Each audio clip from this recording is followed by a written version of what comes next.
Sorry. Oh! Hey guys, welcome back to Ken's Cinema Sofa. If it's your first time here, I'm your brother Ken, a missionary of 12 years in Japan. But this channel is all about exploring my other passion, awesome cinema and TV. We're not gonna make this a long intro. Let's get into it. This is The Haunting of Hill House, episode 6, called Two Storms. Loving the show so far, and I'm really excited about this episode because some of you said that episode 6 and 7 or 8 are your favorite episodes. And so I'm like, does it really get better than episode 5 and many of the other episodes so far? Because it's been stellar. I'm looking forward to it, and I am a bit worried about The Haunting of Bly Manor. I'm just like wondering if it can follow up this masterclass in suspense, drama, trauma, walking that tightrope between horror, true horror. I mean, not just, jump scares, but kind of delving into the nature of evil. And as a missionary, of course, understanding evil, where it comes from, identifying it, and therefore eradicating it. On the flip side, the other side of that tightrope, is dealing with real emotional, family, dysfunctional trauma. So I don't know of many horror stories that do that. So, hey, let's get into it. But before we do, look, like, subscribe, join us here on the channel, right?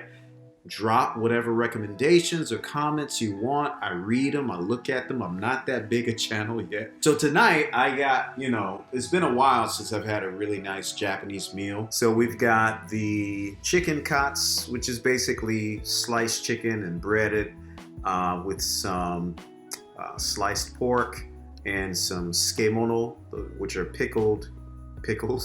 Basically what I'm trying to say is I'm ready to go. Let's do it.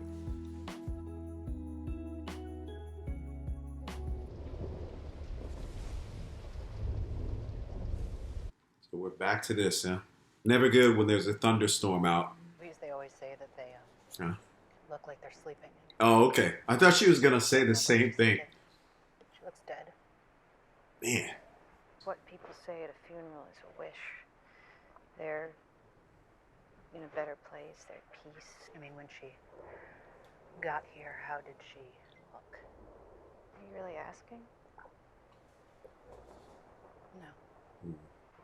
Ask me a problem for Luke. If he tries for it, Steve can take him back to the hotel. So nobody's actually met yet since all these crazy things have been happening to each one of them. He says he didn't even have shoes when he found him. We get to watch him come down. Flies across the country to puke on his dead sister. Man, Yeah. Chill, girl. What about Dad? They flew in together, I know that, so he's here. Has he been here before? I was trying to remember that, too. He hasn't, has he? Or if he has, I can't remember. Flight's good? It's not too bad. Long. I'm sorry. I can't. Seems a lot better than I expected. Yeah. I think he's actually clean. Real wild. So what was with the jailbreak? Long story. This is interesting. It's been one long shot. I thought I could do it. I know. She's right there. Take your time. You guys need to start talking, man. Tell each other what's up. Be here tomorrow. We didn't travel together. Why not? We're taking a break. Mm. And I think we got bigger things to tackle tonight than my marital. If you were married, you'd know that sometimes people need a little room. Theo, I'm not. This is coming out wrong. I just think it's not unusual for people in a relationship as long as us. Don't care. Getting you a drink. Thank Christ. Thank you. That they're more mature than that. I didn't want to see that explode into something. She doesn't look like she's sleeping, so forget Right. that. Man. And if you're not ready, we'll just go back. Yep. That's her, detective. Positive. Positive ID. That's Nellie, all right, and she's dead. I'm sorry, I don't know what that was. Changed every light bulb in the house this afternoon. I like the way they did that, you know? He seemed like he would be the pillar of strength going up, but nobody knows what's going to happen when you see your family member, your sister like that. Come on, get it together. Get it together. I can imagine, yeah. They're questioning their sanity. And that might be a reason why they haven't said anything to each other. I've overlooked that, you know, when you're dealing with less spiritual people. Or She hung herself, her neck was broken. Her neck. Here you go. I still don't get why she'd go there in the first place. I'm a little bit worried about all this alcohol consumption. Are they going to doubt the things that they see because of all this alcohol? It's coming down now. Yeah, I know. Sorry, I'm a little late. Wow. Okay. How was your flight? That's the way he sees them. Wow. Thanks for being here. That makes sense. That is so well done. Wow. And I've heard my parents say that about me when they see me, you know? God. Wow. Look at your girls. It's been a minute. Yeah, I'm just sorry that we have to be here under These circumstances. Neither can I. Look at them, they're all grown up. What? Under these circumstances, that we have to be here under these circumstances. Yeah, I thought that was weird because in an earlier episode, when he got the call from Nellie, it's like he was talking to somebody in the bed with him. Oh, man. This is too much, guys. The bathroom where would be Just the head up closest? that hall to your Okay. left at the end. Okay. What happened to this guy? What a trip to the bathroom in this place. Is this really where they live? No, it's like he's back in Hill House. I wonder if the whole episode is going to be a storm like this. I mean, that would be really interesting and effective. Ew. Oh, man. Where'd you go? I don't know. I guess I was wandering. Maybe I was sleepwalking. I had the strangest dream. Someone broke the sanitier. Chandelier, it just fell. What the hell happened? Sanitier. Silly old storm, sweetheart. Your mother hates storms too. You too. I like storms. When The Haunting of Hill House isn't on, I like storms. What was that? Sounded like a window. My window just broke. Seriously? It exploded. You okay? One, two. Man. 2 miles. No, okay, not quite. Sometimes I wonder about these huge, big houses like this. Like, it would be scary to live in a place like this, because how can you make sure everything is, you know, well taken care of? I didn't see a bit-neck lady. Let me go back. Wait a minute. Oh, shoot, that was, yeah. But the bit-neck lady is her, right?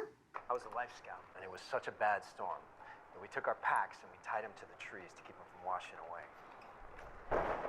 Woo! Stop it! Where's your sister? Theo? She was right there. I was holding her hand the entire time. Okay, she disappeared from right next to her. She used to tell Nell that her letters to Santa would be safe and warm in the North Pole if she used a buffalo. We got you what you wanted, what she mentioned in those letters. Because we weren't about to discourage that instinct. Your mom would say, "Oh no, we water that seed." I like that. Watering that seed. Been talking about that all month in Bible class. 2 of us. There were 7 of us, and now there's 5, because 2 of us decided to die. You know, some religions won't let you be buried in their cemeteries if you kill yourself. It's monstrous. That's an interesting thing because biblically there's no evidence of that. I'm not talking about Christian tradition. I mean like what's actually in the Bible. Now it is said in the Old Testament that anyone that is hung on a pole should be cut down and buried. If they're left that way, they're under God's curse, which is why when Jesus was crucified, the Bible teaches, or the Apostle Paul teaches in Galatians, that Jesus willingly became a curse for the entire human race. He basically stepped in the way of God's wrath against our evil and decided out of love to become a curse for all of humanity. And anyone that believes that and believes in his resurrection is saved and welcome to sit at the table of God and be part of his family. But when it comes to suicide, as far as I know, there isn't any explicit scripture that says you will not be allowed into heaven. We can infer that from other scriptures, but that's for another time. This topic remains controversial. Roasting marshmallows the whole night. I remember that. Yeah. Steve, was outside pretending to be a bear, banging on the tent, and now he says, "Don't worry, we're safe in here." This tent is magic. It makes us indivisible. Indivisible. You said Nellie wrote you a letter. She mentioned something in one of her monthly letters that might have raised the flag about, I don't know, her state of mind. No, she just talk about you guys, and just like the Santa letter, she's just telling me about you guys. You said that, but you see, we're all aware of how you like to hold back information. Well, she went inside and she saw your sister hanging. What is wrong with this guy? Apologized because she said the bent neck lady was back. There it is. Mental illness. No. Which makes you culpable. Who's the bed neck lady? I'm sorry. That just hit me, man. I'm sorry. I was so into the drama feeling that. Why do I need protection from the truth? He's entitled. What? What are you? What is that? You don't just stand there and dictate how we all grieve our dead. Fuck! Oh. God, don't touch me! I took his fucking money. I got my degree. Shut up. Wow. Drunk. This is wild. I'm quiet because I'm just processing all this. Live under my roof, eat my food, and lie to my face. Guess you won't have a problem paying for a place of your own, will you? You can use all your royalties. Shirley. Man. Of you. Blood money. Blood money. This is really sensitive, guys. Sing myself. We took the money too. Oh, Lord. Man. I knew that was coming. I mean, You didn't. yes. Open pro bono funerals, the special cases. How else was I supposed to keep the business going? I'm feeling this. This is hard for me to watch. Do I really have to move out? What? You think this is cute? Did this? Swear to God. Come on, girl. Do you think your siblings would do that? Here. Did you blow a fuse? I've got a backup generator. Guys, man. Are you forgetting all the things you've been seeing? Put it together. Every one of them need to get over themselves. They're too sophisticated, too high-minded to consider what's really going on. It's a haunting. Oh my God, man. Nell? She's not in our room. I don't know why she'd go anywhere else by herself. Just put batteries in. Classic signs that a ghost is nearby. Be right back. I don't like the look of that. Nellie? So a window just... Wait a minute. Was that head turned that way before? Maybe I'm overthinking things. Man. You guys want to sell this place? I'm sorry. Oh! No. Liv! That's her, right? Liv! Hey! They're really taking their time with this. No cuts and just following the camera, following him over the shoulder. That creates tension. I saw something. How What? the hell did you...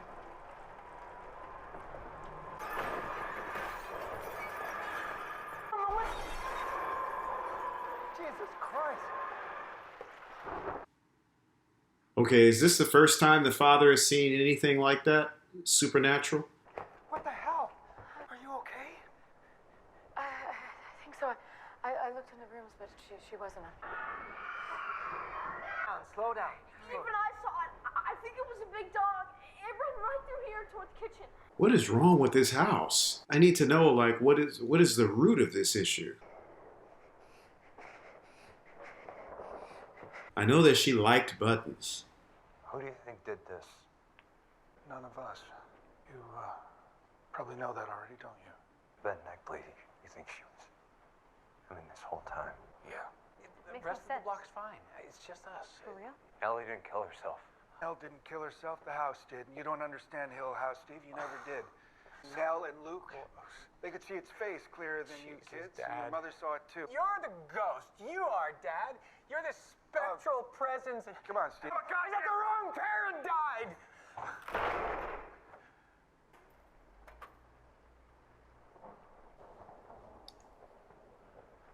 That was interesting how he said that you're the ghost, Dad. You're this spectral presence. Because in the 90s movie, The Haunting, Hugh Crane, the father, was the spirit in the house. So I don't know if they're trying to like do their version of that or just acknowledge that that movie existed. Or I think Nell did that because she got tired of seeing them argue. I'm wondering, why is Steve not? But you know what? Guys like him, and this is even spoken of in scripture, you know, people see miracles or supernatural things, and sometimes they're so tightly wound in just science or seeing is believing and that type of thing. They're so rooted to this physical world, right? That they just quickly forget. They will reason everything away. What? Wait.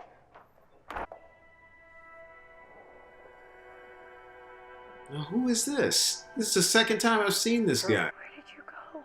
I was here. I was screaming and shouting, and none of you could see me. Are they like switching places? Like the baby or the young girl version of her is... I thought the house things had got you.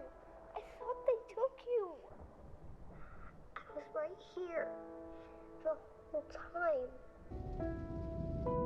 Okay, guys, man. Whew. I can see why some of you wanted me to see that. That was, wow. You know, in the other episodes, we had these kind of, you know, dramatic domestic moments, mostly, and then these just crazy jump scares, ingenious scares and horror that comes out of nowhere. Whereas this episode, I feel that we had kind of like a prolonged jump scare. You know, the other episodes, we were mostly living in the everyday real life, right? Watching, you know, Shirley and others go about their day and, you know, tackle their professional lives. And then they had these momentary interruptions of the horrific, the supernatural, the preternatural into their world. And that was jarring and well done. But in this episode, I feel like instead of having major jump scares, there were some scary moments, but it was like a just drawn out, prolonged mood, as if you were living, you know, for however long this episode was, living in there's a feeling and the mood of a jump scare, that just underlying horror, tense, just, I mean, the way that Flanagan directed it and wrote it, he just made it where you were constantly feeling like something was going to happen. Something was going to come around the corner and jump at you. And there were some moments where we got some, you know, views of ghosts, but I wouldn't call them jump scares. But once again, it was just that mood, that suspense. And, you know, I've talked to some of my English students, you know, because I teach English too, about the difference. We had a movie themed lesson. We talked about the difference between horror and suspense. And I feel that in this episode, we had horror. Of course, the whole tone is horror. The background and circumstances of the events are horror. But Suspense is drawing the audience and the viewer kind of like on a string and never letting them get a moment to rest and relax. That there is always, possibly right around the corner, something that you would rather not see or experience. And that payoff is just, the payoff is just drawn out. The payoff is constantly being pulled away, right? And, we have masters of suspense like Alfred Hitchcock, who were, amazing at that. I believe that Hitchcock said that Hitchcock had a great example of suspense. He said that if you have a room of men playing, poker, and there's a bomb in the room, you could just have the bomb go off, right? There's a bomb under the table and it goes off. Boom. Immediate payoff, right? But that's it. You're done with it being involved emotionally with that scene, with that moment. It's done. Quick. And that's a cheap scare. And it works a lot with horror. But he said a better way would be to have the bomb underneath the table and have the camera situated in the filming of this shot in the movie that shows us that the bomb is there, but the players around the table have no way to know that it's there. They don't know it's there. So what you've done is you've totally changed it. Their calmness while that bomb is ticking that only we know about has changed that scene into suspense, right? We're biting our nails and sweating. What's going to happen? Are they going to find it in time?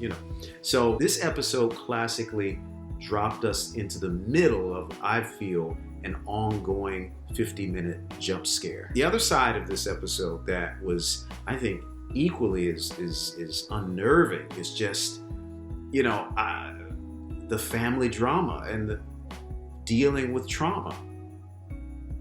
I've been saying, as I've seen every episode, that they need to talk. They need to just come out. You've heard me. If you watched the other episodes in my reactions to this series, you've heard me say, look, just come out and talk about it. Now that they're actually doing it, I'm like, stop talking. I don't know if I really wanted this, because it's ugly, man. It's ugly, and it's backstabbing. It's downright, dirty.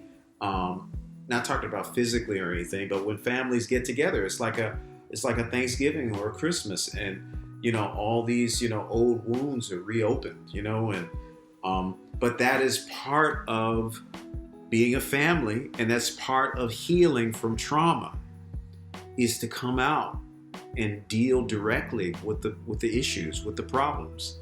It does not do any good hiding it. I live in a country as a missionary here, high suicide rate in Japan, because people are not dealing with trauma and hurt and depression. They're not talking about it. And actually there is a term here in Japan called Honne and Tatemae, which means one face that you show others that's not exactly the real one. You're not being honest about how you really feel. And then you have another face that you show your family and your home. And then there's the real you, right? And people are not letting the real them out. And let's be real, the reason why people aren't letting the real face out and the real feelings and hurts out is because of this scene, this episode, scenes like in this episode. It's ugly and it hurts, and you're going to hear some things that you probably don't want to hear. And even worse, they might be true about you, about me. But all in all, it is better to get it out there and to deal with it. You don't want to, wake up one day and find a note and learn that your loved one or someone that you hadn't talked to in years, that was part of your family, took their life. You don't want that. Anyway, once again, I feel like this episode really brought to a head the two things that I love that Mike Flanagan does.